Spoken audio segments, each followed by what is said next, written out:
forget to subscribe my channel Hang Duk Mana. Sas. Assalamualaikum, selamat datang lagi ke channel Hang Duk Mana. Mari kita dengar jawapan bidasan PM Anwar Ibrahim tentang isu Nik Eileen terhadap pembangkang PN. Sebelum tu, saya baca sedikit. Dulu kamu buat apa? PM Anwar bidah PN kait petisi syariah dengan kerajaan. Perdana Menteri membidah kumpulan yang cuba menunggang dalam isu petisi mencabar enakmen kanun syariah 1 Kelantan 2019 mengaitkan dengan kerajaan PP6 beliau. Okey, mari kita dengar bidasan PM Anwar terhadap PN dalam isu ini. Di akhir ni tak komen macam biasa. Saya tidak ada permasalahan rakan-rakan bawa kes ini supaya rakyat memahami dan mengetahui bahawa harus ada usaha peningkatan bidang kuasa Mahkamah Syariah. Tapi saya kesal kerana ada percubaan untuk mengalih seolah-olah ini tindakan kerajaan perpaduan sekarang. Semua orang tahu kes Selangor itu tahun 2021. Ya. Dan Mahkamah Persekutuan dah dapat keputusan bahawa keputusan dibuat di Dewan Undangan Negeri itu bercanggah dengan perlembagaan negara. Dan saya tak dengar 1 tahun, 2 tahun yang lalu jawatankuasa ditubuhkan. Sekarang dihebohkan. Tetapi saya nak tanya, menteri-menteri, termasuk Menteri Undang-Undang dulu, dia buat apa? Ada yang katakan, saya tak tahu. Bagaimana boleh seorang menteri jawab tidak tahu dalam kes yang seberat ini?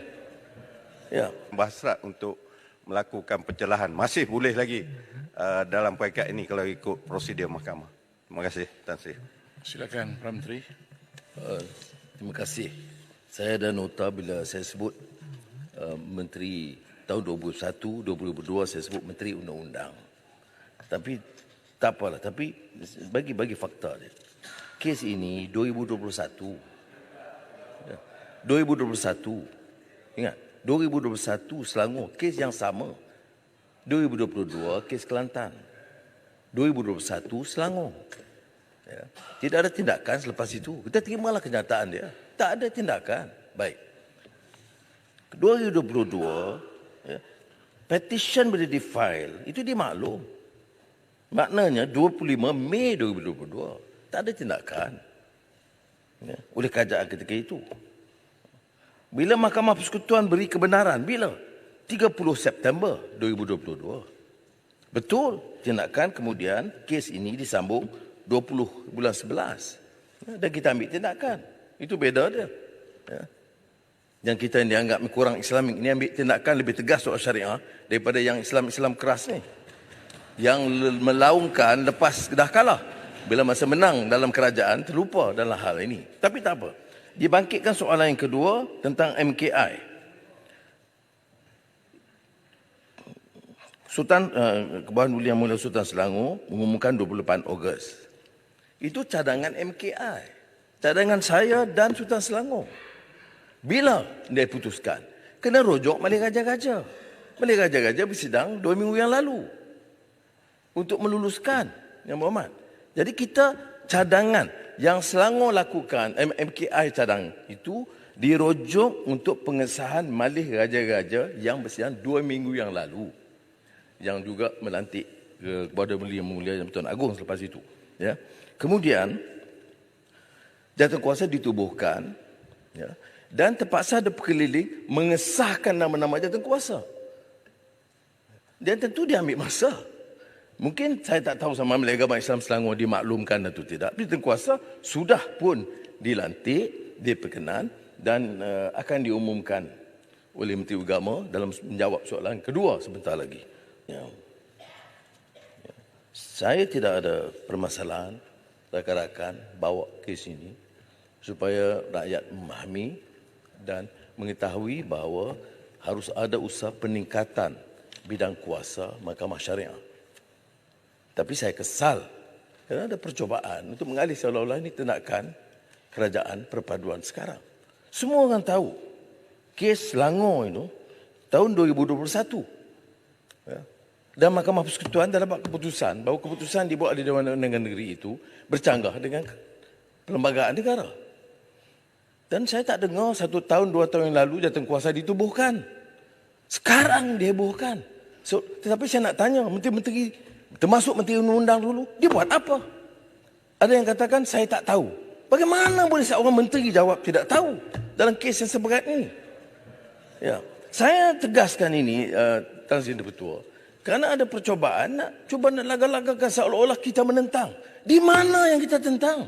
Kes ini kes yang diputuskan oleh Dewan Undangan Negeri Kelantan, dicabar oleh Nik Alina yang mengatakan bertentangan dengan persekutuan.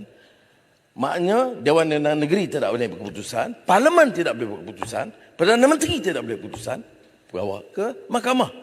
Dan sekarang ke Mahkamah Persekutuan. Bila dibawa ke Mahkamah Persekutuan? 25 Mei tahun lalu. Siapa yang perintah 25 Mei tahun lalu? Siapa Perdana Menteri? Siapa Menteri Undang-Undang? Ya, dan sekarang ini semua dibebankan kepada kita. Doa berjela-jela. Hamun bukan main bagi menakutkan orang. Doa kepada siapa? Tak boleh doa kepada menteri yang bangsa itu. Pasal apa masa kamu menteri pun tak jalankan tugas? Itu 25 Mei. Baik. Kemudian Mahkamah Persekutuan memberikan kebenaran untuk memulakan prosiding. Bila?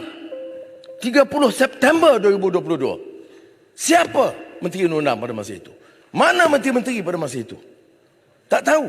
Mana mungkin seorang menteri dalam kabinet dalam kes seberat yang menentang syariah Islam, dia tak tahu. Alasan mudah. Kalau kita salah, kita tak tahu. Tapi ya, kita bersama lah. Saya tak ada masalah sebenarnya hal ini. Kerana dalam Majlis Kemajuan Islam awal tahun ini, Baduli Yang Mahmudah Sultan Selangor bersetuju untuk menubuh jawatan kuasa khas. Mengkaji.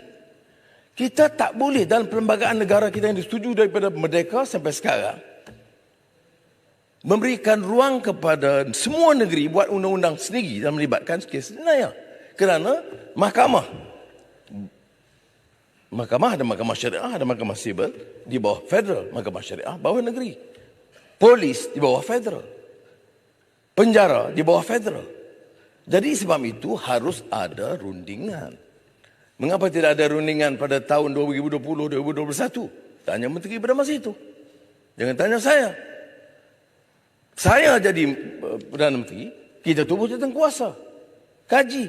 Mengapa kita harus kaji? Kerana dia melibatkan bukan saja Kelantan, Terengganu, Kedah dan Perlis. Dia melibatkan Sarawak, Sabah, Pulau Pinang, Selangor, Perak, Johor. Semua negeri-negeri. Harus ada ruang mereka mengkaji. Baik. Apakah kita menentang pelaksanaan syariah? Saya jawab tidak. Siapa yang perkenalkan 1211A? Perundangan Kota Baru Lebih Ma'arif yang substantif dalam mengangkat martabat mahkamah syariah. Saya yang bawa. Sejak itu ada pindahan-pindahan kecil, tapi sampai sekarang belum ada. Apa maksud 1211A? Cadangan perbincangan dalam Badan Perundingan Islam yang saya kongsikan bersama dengan Tan Sri KSN masa itu, Tan Sri Hashim Aman, dan nasihat Profesor Ahmad Ibrahim. Kerana pada masa itu beberapa keputusan Mahkamah Sivil melanggar Mahkamah Syariah dan mengenepikan keputusan Mahkamah Syariah. Jadi kepada orang-orang kaum bukan Islam saya sebut, kalau kita nak martabatkan Mahkamah Syariah, tidak memaksa orang bukan Islam, tapi tidak menusabah bagi orang bukan Islam, umpamanya, menggunakan Mahkamah Sivil, mengenepikan keputusan Mahkamah Syariah. Maka jalan keluarnya 1211A dalam kurungan. Maknanya memberi kuasa Mahkamah Syariah, tetapi tidak memberi kuasa kepada Mahkamah Syariah untuk memutuskan ke atas orang bukan Islam. Itu yang kita sepakati pada masa itu. Sekarang ada lagi pandangan mengatakan bahawa bentuk keputusan kuasa Mahkamah Syariah itu harus ditingkatkan. Iyalah, bawa dalam perundingan. Jangan ini keputusan masing-masing negeri. Itu terserah kepada Mahkamah Persekutuan kalau dianggap teratur atau tidak. Tetapi jangan disinggung. Kerana saya ambil alih bulan November tahun lalu, baru setahun. Kes ini sejak 2021 dan 2022. Tidak ada jalan kuasa. Jadi, tak usahlah dipolitikkan. Ya. Dan jangan kita cemarkan. Perlembagaan kita bersumpah pertahankan perlembagaan. Nak pindah, ada peraturan dan proses dan prosedurnya. Sementara kita semua akui, termasuk saya di sini. Dan saya akan terang dalam Ahmad Teri hari Jumaat ini, bahawa kita akan, malah ini sudah pun diputuskan, yang MKI yang dipengusikan oleh Tuanku Sultan Selangor dan dipersembahkan di Sidang Mahkamah Raja-Raja Melayu baru-baru ini. Kerana setiap pindaan yang berhormat yang menyentuh soal 153 Melayu, hak kesedaran Melayu, itu perkara 385 dalam kurungan. Kalau yang menyentuh umpamanya kuasa raja dari segi Islam, itu 382B, itu kuasa raja, atau 386C. Maknanya setelah jatuh kuasa ini tubuh, jatuh kuasa ini tubuh pun kita maklum kepada Malik Raja-Raja. Kemudian apa-apa cadangan daripada jatuh kuasa mesti dimaklum terlebih dahulu kepada Malik Raja-Raja. Dan ini dalam proses kita lakukan yang tidak dilakukan sebelumnya. Tetapi dalam ucapan termasuk di parlimen, siapa yang mencabar syariah, bahawa kerajaan kalau gagal kita ambil alih. Mimpilah kau nak ambil alih kerajaan sekarang ni. Kerajaan sekarang sangat kuat, 2/3. Baik, kalau orang tanya dah kuat 1/2/3, mengapa tak buat? Ini yang kita lakukan. Jadi jangan, saya fikir, gunakan ruang mengatakan tidak ada. Dan tidak munasabah untuk kita panaskan suhu politik dan kebencian. Dia tanya orang di bawah, kalau tengok dalam sosial media, ini maknanya Perdana Menteri Madani tidak peduli syariah Islam. Dia tubuh. Jadi saya harap perkara ini, jatuh kuasanya adalah soalan kedua kan. Biar Menteri Agama perincikan siapa jatuh kuasanya, bekas hakim atau ketua hakim. Sudah pun dibentuk jatuh kuasa. Kerana tubuh jatuh kuasa pun kena maklum kepada Tuanku Sultan Selangor dan Malik Raja-Raja. Kerana hal-hal yang menyentuh soal agama, ini Raja-Raja tegas. Sebab tu dalam 153 juga yang dibangkitkan soal 3R, walaupun banyak dibantah, patutnya bantah pada Malik Raja-Raja. Dan Malik Raja-Raja yang kemukakan ini, dan saya hanya dalam hal yang menyinggung kuasa Malik Raja-Raja, kita terpaksa rujuk kepada mereka. Jadi saya harap, walaupun saya tidak mau merujuk ke yang substantif kerana seperti mana yang ditegur oleh Ketua Hakim Negara soal subjudis, saya menyatakan Kelantan telah ambil inisiatif. Betul.